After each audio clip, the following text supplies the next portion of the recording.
Gracias por conectarse.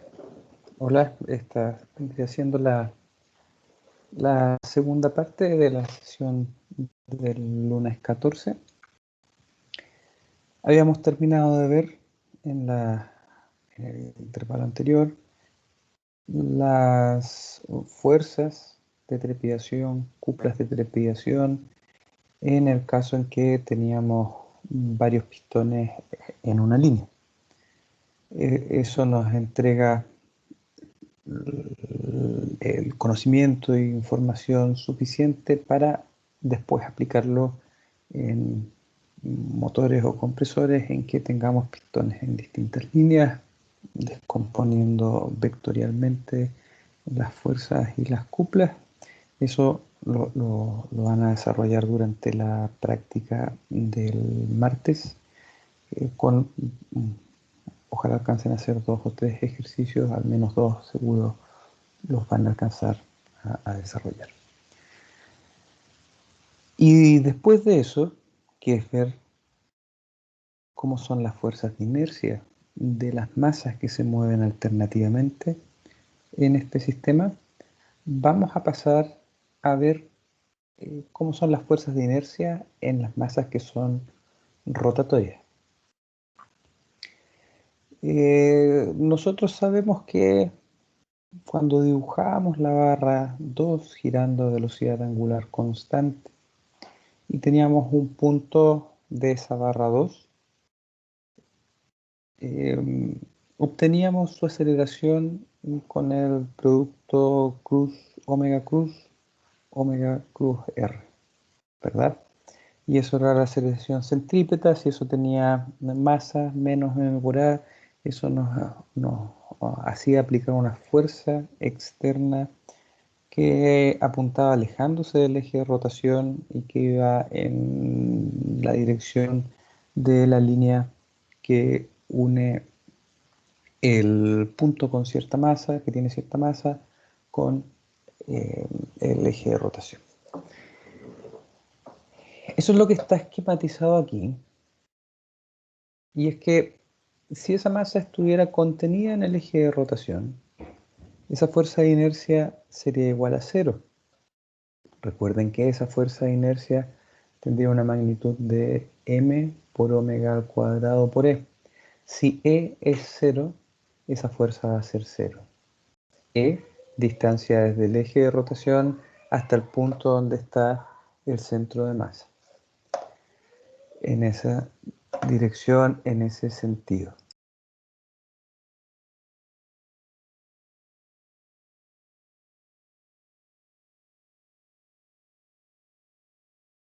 Mientras que si ese valor de E es distinto de 0, entonces tendremos una fuerza externa aplicada en la posición de este centro de masa. Recuerden que es equivalente a eso porque es una fuerza distribuida, porque es sobre todas las partículas que tienen masa, pero que es equivalente a aplicarla ese punto en particular del centro de masa. Y su magnitud es m omega cuadrado d. Bueno, entonces, yo creo que aquí todos se van a imaginar cómo lo podemos solucionar, ¿verdad? Ya, ustedes tenemos este eje con esa masa que está girando. Si lo vemos de frente, mirándolo desde este lado, veríamos el eje ahí contenido en un punto y, por ejemplo, esa masa m en esta posición y con esa fuerza F hacia allá. ¿Verdad? Supongan que esto gira así, con ese valor. Entonces, ¿qué es lo que haríamos? Ya lo vieron en la geometría de los cigüeñales, ¿verdad? Las animaciones que vimos para explicar cómo funcionaba este sistema, se pone un contrapeso al otro lado. En el caso del cigüeñal, ¿verdad? Tiene una forma bien particular, pero lo que estamos haciendo es poner al otro lado una masa que puede ser una masa mayor, una masa menor, pero lo importante es que si esta es la masa 1 y esta es la masa C, que le vamos a llamar correctora. Lo importante es que M1 por omega cuadrado por E1 sea igual a M2, M correctora por omega cuadrado por E correctora. Estos de aquí son mismos, se simplifican, ¿verdad? Entonces, los productos M por esta distancia deben ser iguales. Entonces, esta masa por esta distancia debe ser igual a esta masa por esta distancia.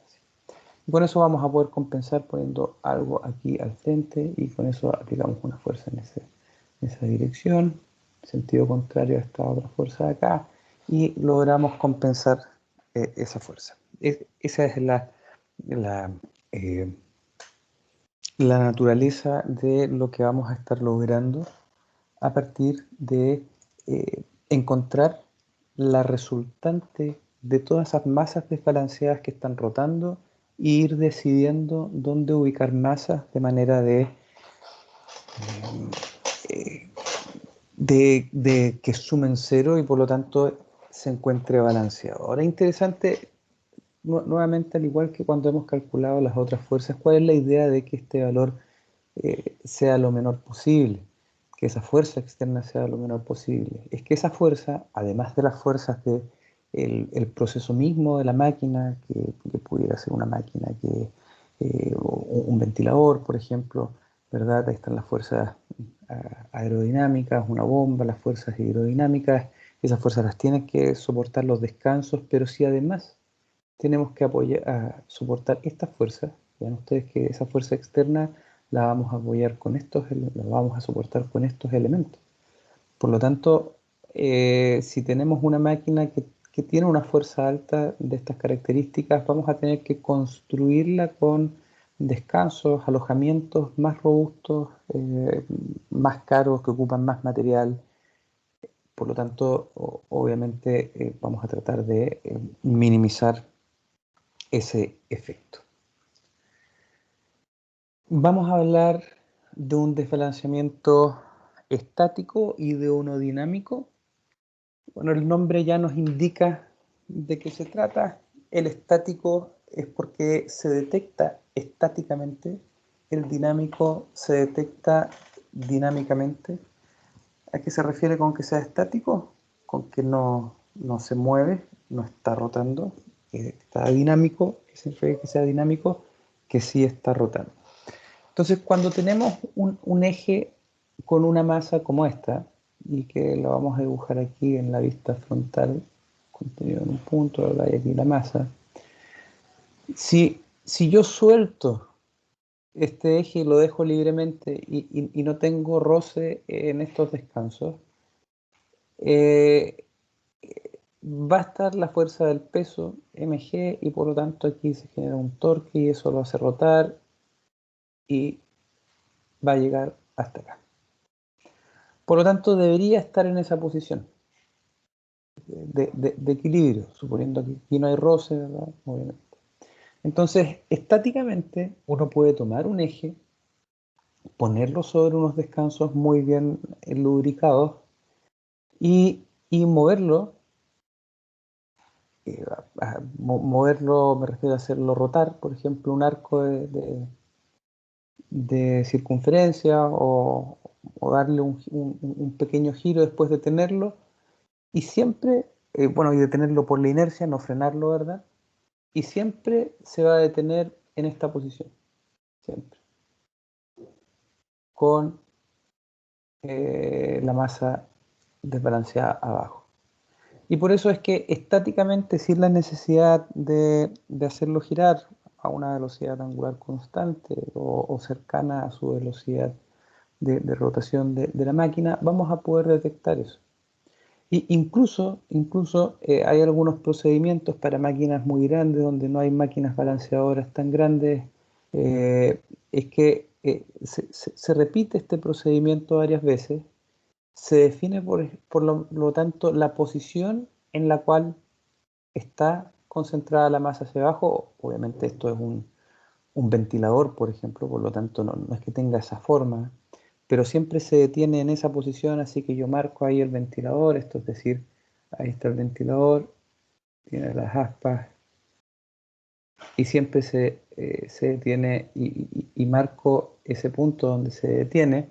Y lo que uno puede hacer es, como sabe que ahí está el centro de masa en esa línea, entonces uno lo puede girar 90 grados, 90 grados. Lo puedo girar 90 grados y dejar esto, dibujo esto malo, pero con esa posición acá. ¿Y qué gracia puedo hacer con eso? Yo le puedo soldar o sostener una pequeña barra y esa barra ponerla aquí abajo contra una pesa. Y con esa pesa yo puedo medir ese, ese peso, el efecto del peso en este brazo de aquí, con el que voy a calcular esa masa. Y con eso, con la relación, puedo tener la masa desbalanceada y después balancearlo y saber con cuánto balancearlo. Como pueden ver, eso estático es efectivamente estático, es decir, estáticamente yo voy a poder determinar que eh, que el rotor está desbalanceado. Eh, Técnicamente esto es que el eje principal de inercia coincida con el eje de rotación.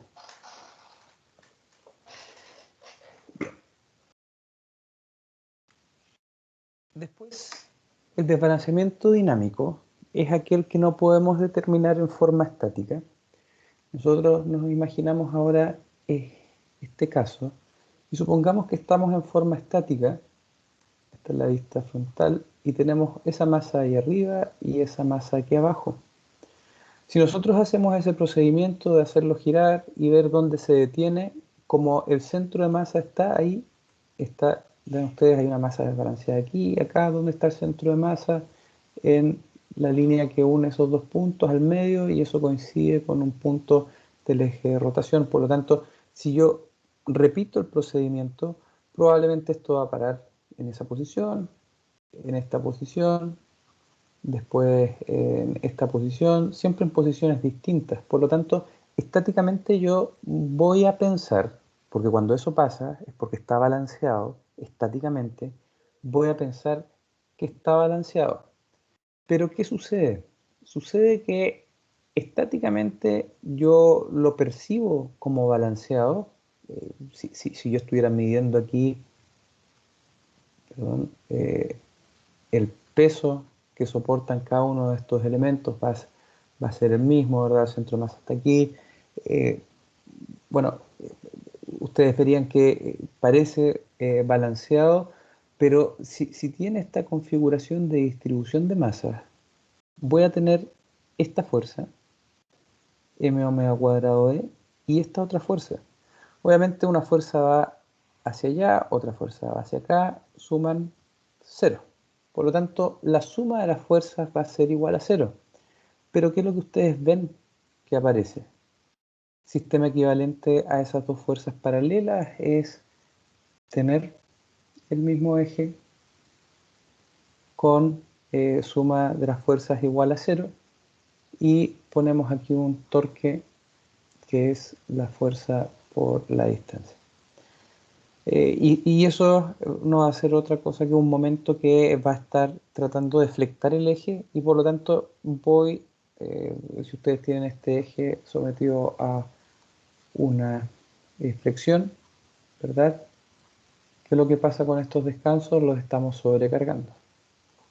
Por lo tanto, vamos a tener el mismo problema a pesar de estar estáticamente balanceados, pero dinámicamente desbalanceado y vamos a estar sobrecargando estos elementos. Ahora, para poder detectar eso, si es que, bueno, porque esto se puede indirectamente medir con los desplazamientos del eje en los descansos, eh,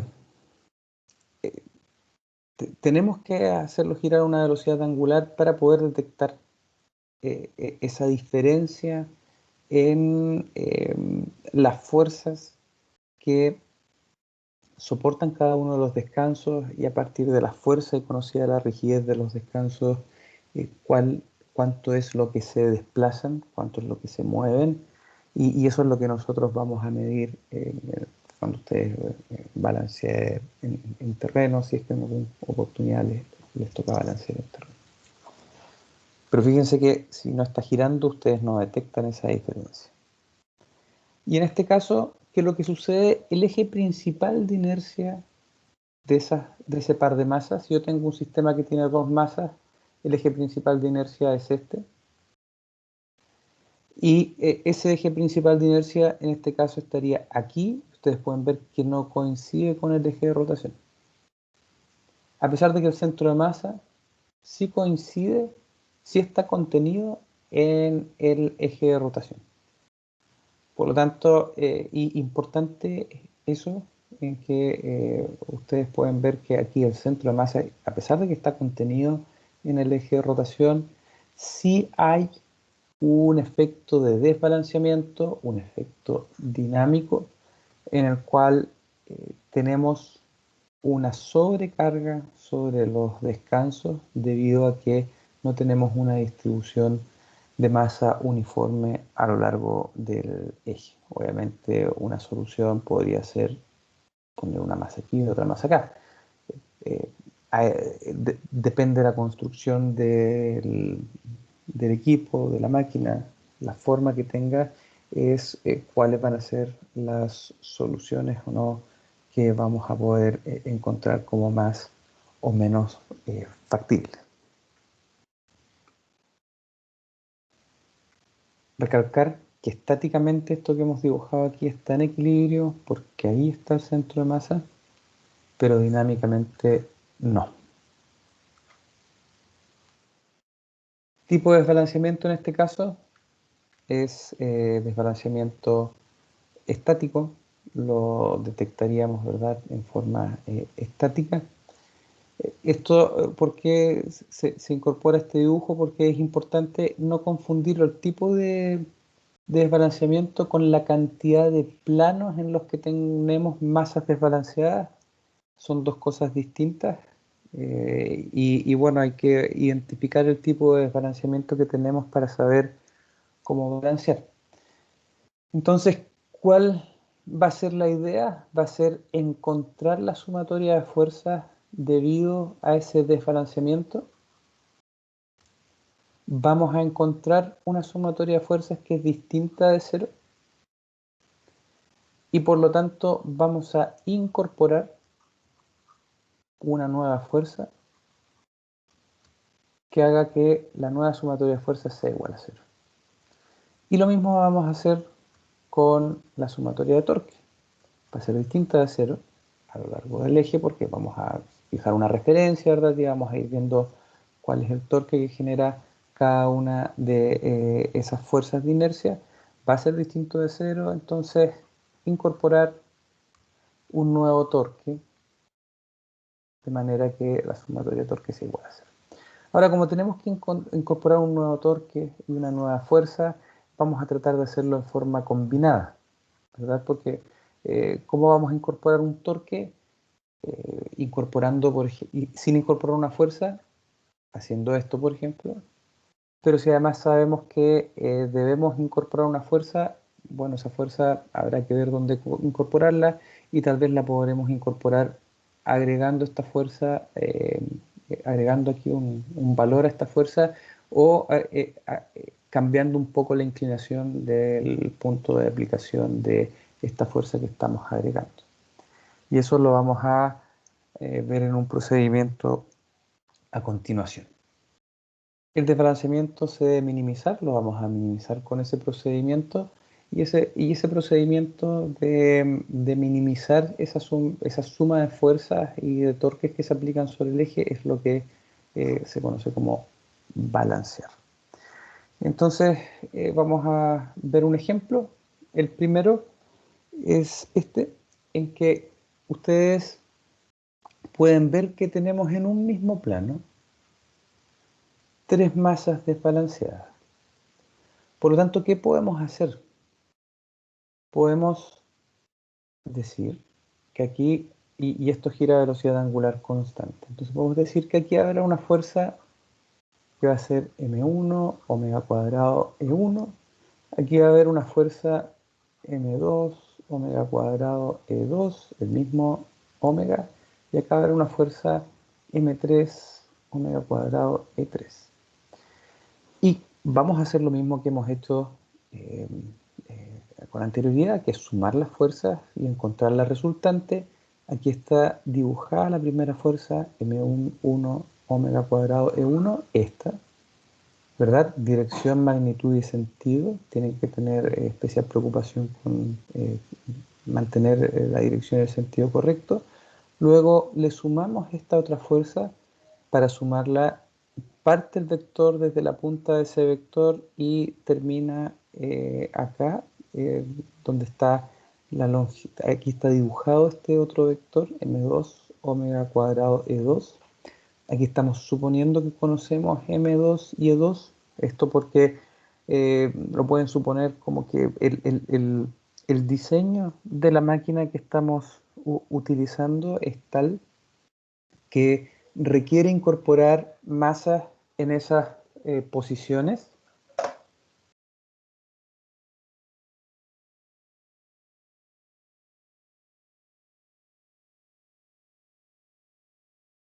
Y luego hacemos lo mismo con eh, la masa 3, M3 omega cuadrado E3. Y aquí ustedes pueden ver que no suman cero, aquí está el cero, desde aquí partimos, y por lo tanto, ¿de qué manera lo vamos a poder minimizar esa fuerza? Bueno, agregando, porque en este momento, si nosotros hacemos la sumatoria de fuerzas, el resultado de la suma de todas esas fuerzas es este vector, que es esa fuerza que yo les dije que era distinto de cero. Por lo tanto, ahora tenemos que minimizar esa fuerza resultante. ¿Y cómo la vamos a minimizar? Sumando una fuerza para que la suma de todas esas fuerzas ahora no sea ese vector rojo, sino que sea cero. Y lleguemos ahí nuevamente. ¿Cómo lo logramos hacer? Bueno, aquí está dibujado, ¿verdad? Agregar ese m4 omega cuadrado e4. Vean que los omegas son los mismos, a veces depende del libro del cual estudien, van a incorporar el omega o simplemente lo van a sacar y van a dibujar los vectores solamente con los m por e. Cualquiera de las dos formas es adecuada.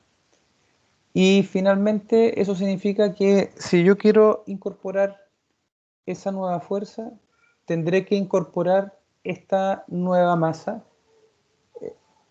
esa nueva masa,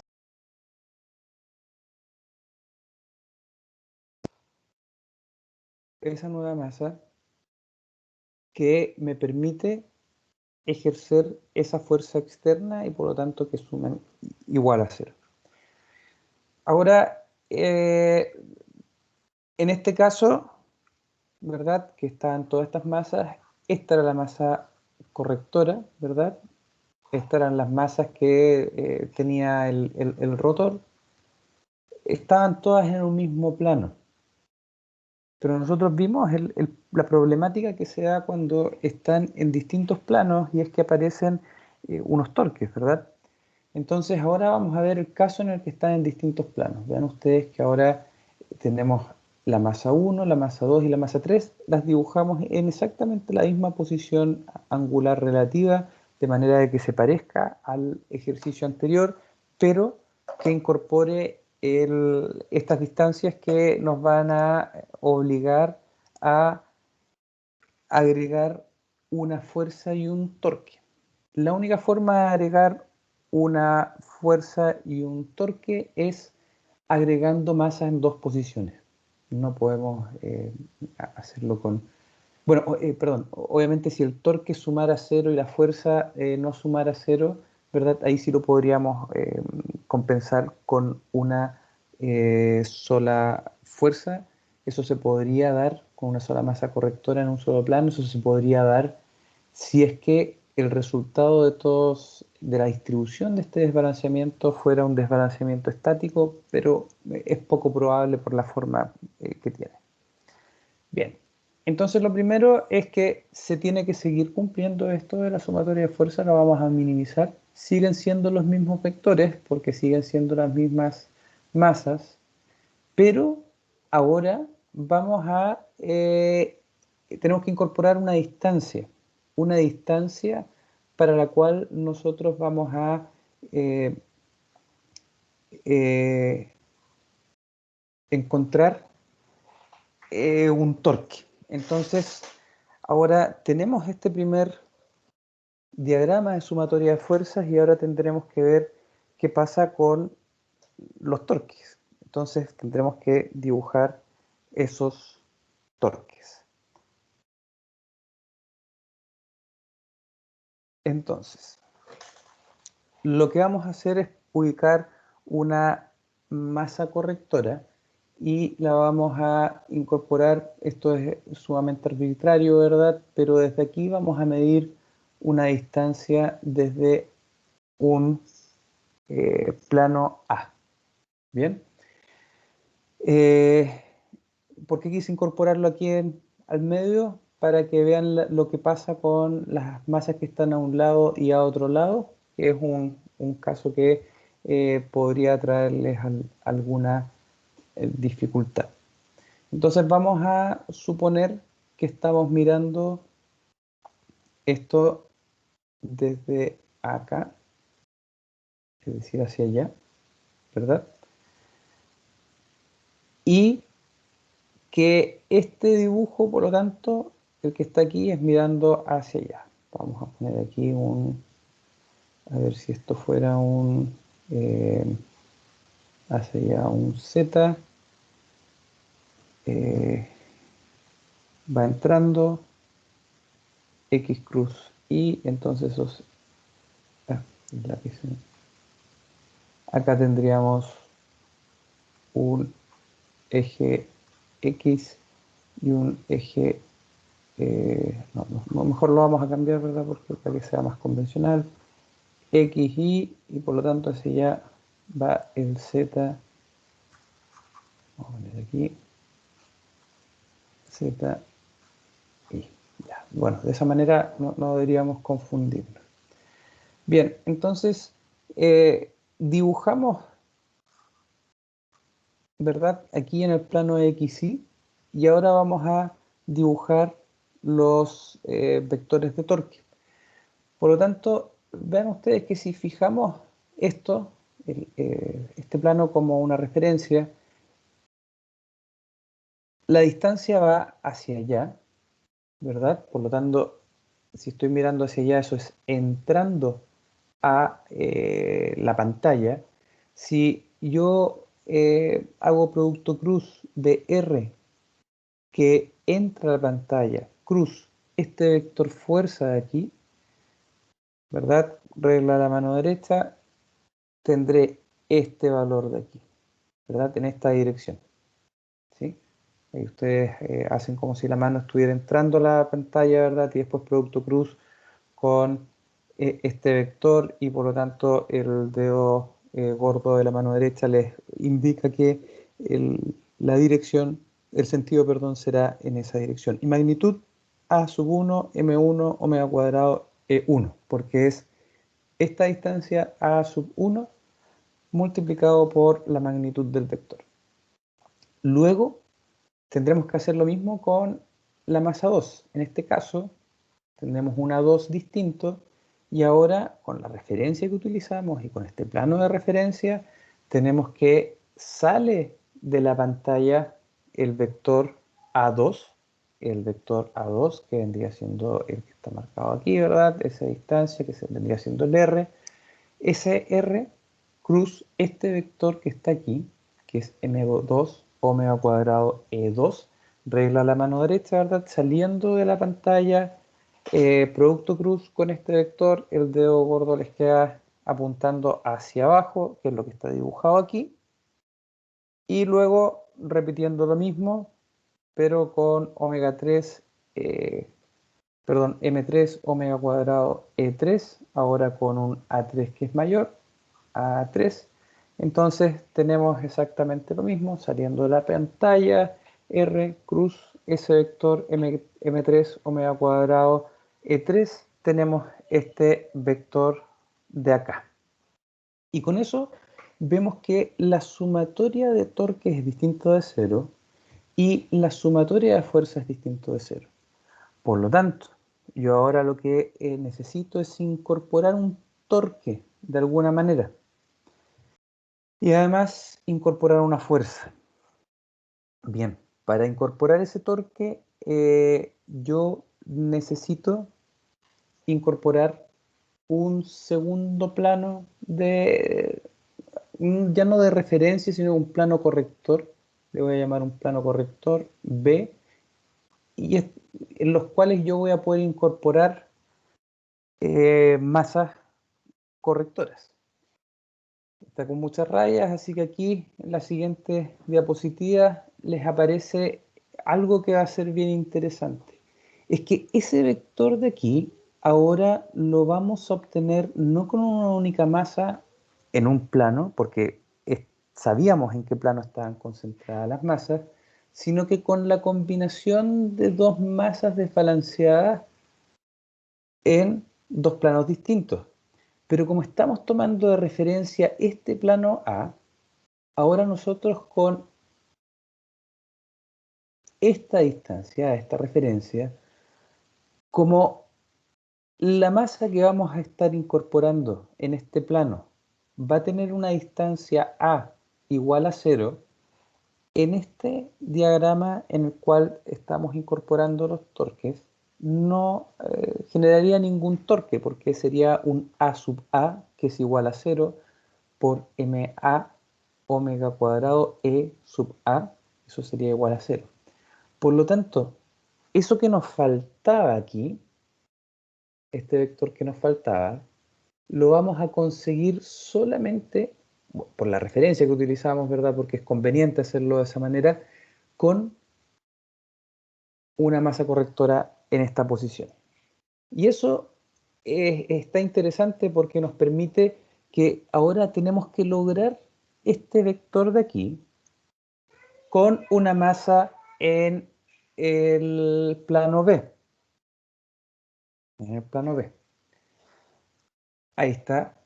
Recuerden que en el plano B el vector distancia R, ¿verdad? Para hacer producto cruz, para encontrar el torque, va saliendo de la pantalla. Por lo tanto, el producto cruz de un vector que va saliendo de la pizarra, cruz un vector corrector, que es mb omega cuadrado eb, me debe dar esta dirección. Si ustedes hacen esa combinación, ¿verdad? De mover la mano, la palma de la mano hacia afuera de la pantalla y ver hacia dónde tendrían que mover la mano para que el dedo gordo de la mano derecha les apunte en el sentido de este vector, es que ese vector debe ser en esta dirección perpendicular, y como conocemos A sub B, la distancia, ¿por qué la conocemos? Porque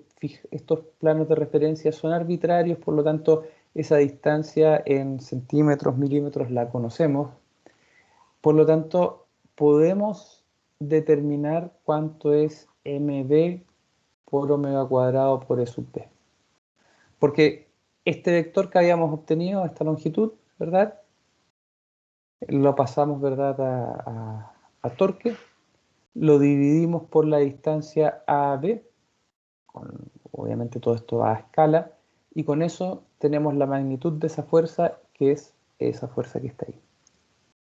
Eso es lo que está dibujado acá. Con eso logramos encontrar esa, ese vector fuerza de inercia que estamos incorporando al agregar esa masa B a una distancia E sub B en esa dirección. Y recordarán que lo que nos faltaba después de determinar eso, es el MA. Ya conocemos MB, por omega cuadrado por E sub B. ¿Y cómo vamos a conocer MA omega cuadrado E sub A? Porque sabemos que estos dos vectores deberán sumar este vector que está aquí. Y eso es lo que está dibujado acá. Pasamos de este vector que está aquí, está dibujado acá, lo conocemos, y sabemos que la suma de ese vector más el de MA omega cuadrado E sub A debe ser igual a este vector de acá, que es la fuerza que estamos agregando para que la sumatoria de fuerzas sea igual a 0, y eso será un vector que va así, ¿verdad? Y por lo tanto eso de ahí será igual a MA omega cuadrado E sub A, que es lo que está dibujado acá. Por lo tanto, ustedes van a ver determinado este vector y determinado este vector. Y con eso haber balanceado ese rotor. Bien, entonces todavía nos quedan unos minutos, nos quedan unos 10 minutos.